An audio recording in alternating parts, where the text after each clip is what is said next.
ஆண்டவராகிய இயேசு கிறிஸ்துவின் நாமத்தினாலே உங்களை மீண்டுமாக காஸ்பல் பிரேயர் மினிஸ்ட்ரியின் சார்பாக வாழ்த்துக்களை தெரிவித்துக் கொள்கிறோம். இந்த காலை வேளையிலும் இயேசு கிறிஸ்துவினுடைய வார்த்தை என்ற தலைப்பில் உங்களை சந்திக்க தேவன் பாராட்டின கிருபைக்காய் நன்றி செலுத்துகிறேன். இன்றைக்கி நிறைய பேருடைய வாழ்க்கையில் நல்லா இருப்பாங்க, கை கால் நல்லா இருக்கும், ஆனால் வேலைக்கு போகணுன்னு ஒரு எண்ணம் இருந்தாலும் வேலைக்கு போய் தேட மாட்டாங்க. படித்த படிப்புக்கு ஏற்ற வேலை கிடைக்கணும்னு ஆசைப்படுவாங்க. இப்படியே அவங்களுடைய நாட்களை கடத்தி கொண்டே போவாங்க. ஆனால் கடைசியில் அவங்க நினச்சதையும் அவங்க செய்ய மாட்டாங்க, அவங்களுடைய பெற்றோர்கள் நினச்சதையும் செய்ய மாட்டாங்க. அவங்களுக்கு தேவையான அவங்க விரும்புகிற காரியத்தையும் அவங்களால செய்ய முடியாது. ஏன் இதுக்கெல்லாம் காரணம் அப்படின்னா, வேத பகுதி இப்படியாய் நமக்கு காட்டுகிறது. நீதிமொழிகளின் புஸ்தகம் 6ஆம் அதிகாரத்தில் 5, 6, 7, 8, 9 வசனங்களை நீங்கள் வாசிப்பீர்களானால், அங்கே ஞானத்தினால் நிரப்பப்பட்ட ஒரு தேவ மனிதர், உலகத்திலேயே இன்றைக்கு ஞானமான ஒரு மனுஷர் என்று சொல்லப்படுகிற சாலமோன் என்பவர் ஒரு எறும்பை போய் பார்க்கிறார்.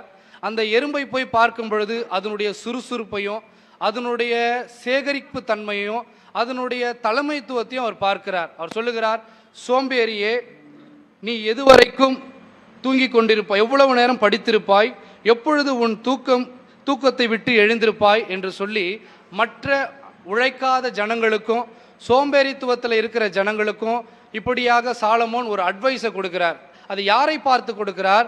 அவர் ஒரு சின்ன எறும்பை குறித்து சொல்லுகிறார். அந்த எறும்பை குறித்து அது சொல்லும் பொழுது என்ன சொல்லுகிறார்? 8வது வசனத்தில் இப்படியாய் சொல்லுகிறது, கோடை காலத்திலே தனக்கு ஆகாரத்தை சம்பாதித்து அறுப்பு காலத்திலே தனக்கு தானியத்தை சேர்த்து வைக்கவும்.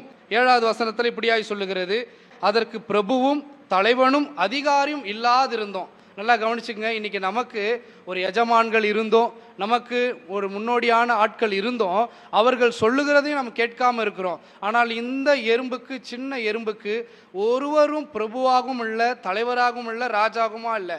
ஆனால் அவைகள் வருகிற நாட்களுக்கு ஏற்ற காரியங்களை இந்த கோடை காலத்தில் அது சேகரிக்கிறது மாத்திரமல்ல, அதனுடைய காரியத்தில் சுறுசுறுப்போடு, அது பலவீனமான பாண்டமாக இருந்தாலும் தன்னுடைய சின்ன சின்ன சின்ன சேமிப்பின் நிமித்தமாக ஒரு பெரிய காரியத்தை செய்கிறது. நீங்கள் டிவியில் கூட ஒரு நியூஸில் பார்த்துருப்பீங்க, ஒரு 10 எறும்பு சேர்ந்து ஒரு ஒரு ஒரு தங்க நகையை சுமந்து கொண்டு போகிறத நாம் பார்த்துருக்குறோம். அது உண்மையாகவே அது ஒரு இடத்துல நடந்ததுனால தான் அந்த காரியங்களை அட்வர்டைஸ்மெண்ட்டில் கூட போட்டாங்க.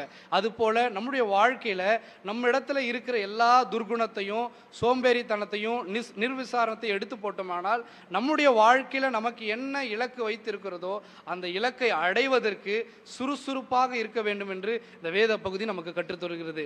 இந்த காலை வேளையில் கூட இந்த வீடியோவை பார்க்கிறவர்களும் அதே போல அதிகாலையில் எழுந்து ஜெபிக்கிறது மாத்திரமல்ல, அதிகாலையில் தங்களுடைய வேலையை செய்கிறவர்களாக நாம் இருக்க வேண்டும். நம்முடைய கடமைகளை நாம் செய்கிறவர்களாக இருக்க வேண்டும். பெற்றோர்களை எதிர்பார்த்து கொண்டு அல்லது சகோதரர்களை எதிர்பார்த்து கொண்டு இல்லாமல் நம்மளால் முடியும் என்று சொல்லுகிற அந்த சின்ன எறும்பினிடத்தில் இந்த பாடத்தை நாம் கற்றுக்கொண்டு அதன் வழியில் நாம் செயல்படுகிறவர்களாக இருக்கணும்.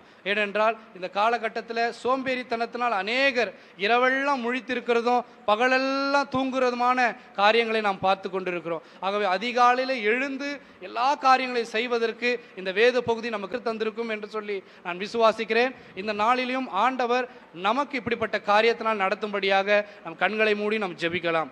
கிருபையும் இரக்கமும் மகா பரிசுத்தமுள்ள நல்ல பிதாவே, ஆண்டவரே, உம்முடைய படைப்பாய் இருக்கிற இந்த எறும்பினிடத்திலிருந்து நாங்கள் இன்றைக்கு கற்றுக்கொள்ளுகிறோம். நாங்கள் சோம்பேறியாய் இல்லாத அளவுக்கு சுறுசுறுப்பாக கோடை காலத்தில் தானியத்தை சேர்த்து வைக்கிறவர்களாக, எங்களுக்கு ராஜாவும் மந்திரியும் இல்லாதிருந்த பொழுதிலும் அந்த காரியங்களை தங்கள் காரியத்தை அந்த சின்ன எறும்பு எப்படி சுறுசுறுப்போடு செயல்படுகிறதோ அதே போல ஆவிக்குரிய வாழ்க்கையிலையும் ஆத்மா வாழ்க்கையிலையும் சரீர ரீதியான காரியங்களிலும் நாங்கள் சுறுசுறுப்போடு சோம்பேறித்தனம் இல்லாமல் ஆண்டவரை சேர்க்கிறவர்களாக, ஆண்டவரை உழைக்கிறவர்களாக நாங்கள் மாற எங்களுக்கு உதவி செய்திருக்கும்படியாக நாங்கள் ஜெபிக்கிறோம். எல்லா துதியும் கனமும் மகிமையும் ஒருவருக்கு மாத்திரம் செலுத்துகிறோம். எங்கள் ஆண்டவராகிய இயேசு கிறிஸ்துவின் மூலம் ஜெபம் கேளும் எங்கள் ஜீவனுள்ள நல்ல பிதாவே, ஆமென்.